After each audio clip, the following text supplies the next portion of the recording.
Have you been wanting to get into recording with your Toolmaster Pro, but not sure what tools you actually need to get started? This video is for you.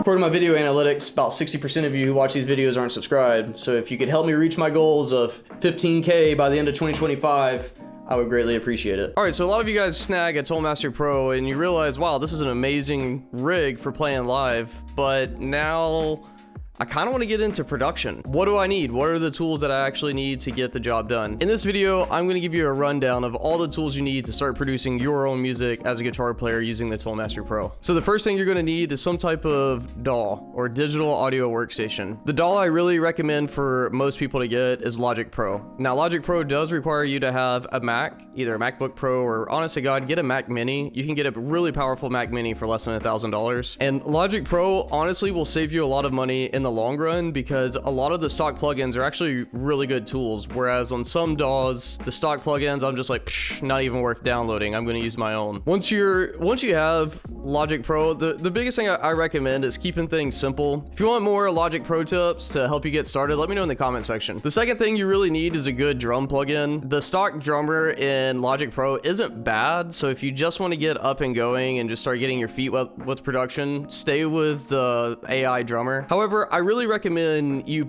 invest in good drums and good bass. We'll talk about bass in a minute, but for drums, I really recommend Easy Drummer 3. You can make the upgrade to Superior Drummer, but I'm just gonna be honest, I haven't. I really like how Easy Drummer 3 works. I think it's way better than Get Good Drums. Listen, I have both. I'm a producer. I have a bunch of tools at my disposal, and I use Easy Drummer 3 the most because the way that they took the samples to make the drum patches, it just sounds so dang realistic. Whereas on like Get Good Drums, you got to do a lot of processing, and if you're like me and you just want to play and not worry about having to go in and fine-tune everything, and you just want to sound good out of the gate, it's great for that. And the other thing too is, like, say you're in post-production and you actually want to make things sound like, take the time to get things fine-tuned, Easy Drummer 3 allows you to do that. I really haven't seen the need to upgrade to Superior Drummer, but maybe someone in the comment section will change my mind. Now the next thing you really need to get is a good bass plugin. Either a bass plugin or buy a bass guitar. Honestly, I kind of do both. I bought a Stingray bass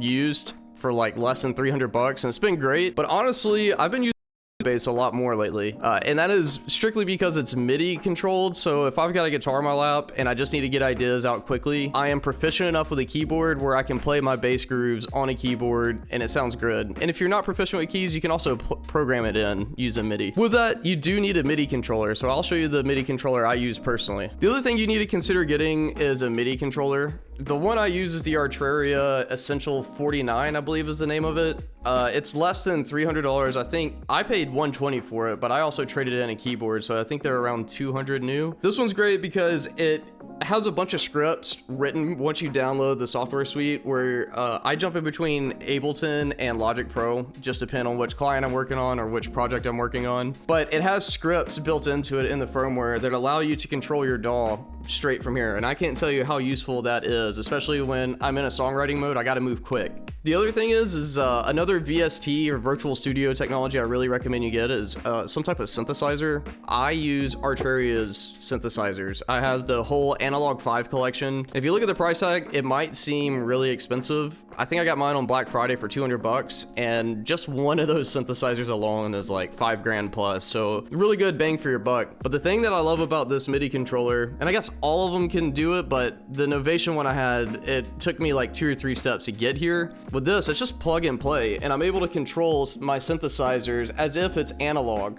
And I know that's not the same as using my Korg Minilog XD, but this is just so much more convenient and saves me so much time. And to be real with you, the last thing you really need is some type of educational platform to dive in deep with it. I don't have a music production course out yet. I am thinking about doing one, so if you're interested, let me know in the comment section. But you know, the biggest thing is that everything I just told you, those are like the absolute essentials you need to start producing studio quality music. Everything else outside of that is kind of a distraction in my opinion. Don't get me wrong, I have and own a ton of UAD plugins, and I've got some other like off the wall things I've bought from Plugin Boutique, but I would say as long as you have your guitar tones taken care of, which if you're using the Toolmaster Pro, check. Make sure you have good drums. Again, Easy Drummer 3 is so simple simple. I just really recommend it for most guitar players, and it'll allow you to grow with it, and you can continue to build out your portfolio. Like, I think I've bought 4 different drum tones out of it, and they all sound amazing. Get a good bass tone, so either buying a real bass and using your Toolmaster Pro, or using other plugins for bass. Again, I use Moto Bass. Lastly, I really recommend you get some type of synthesizer with a keyboard patch. Like, get a bunch of keys and a bunch of synthesizers, because those things will open you up a ton. I mentioned the Arturia software. TuneTracks has Easy Keys. Easy Keys is really good too for getting interesting ideas out really quick. Their approach to harmony I actually enjoy, but the only thing is those softwares are a little bit more limiting in the control that you have over the tones. It's like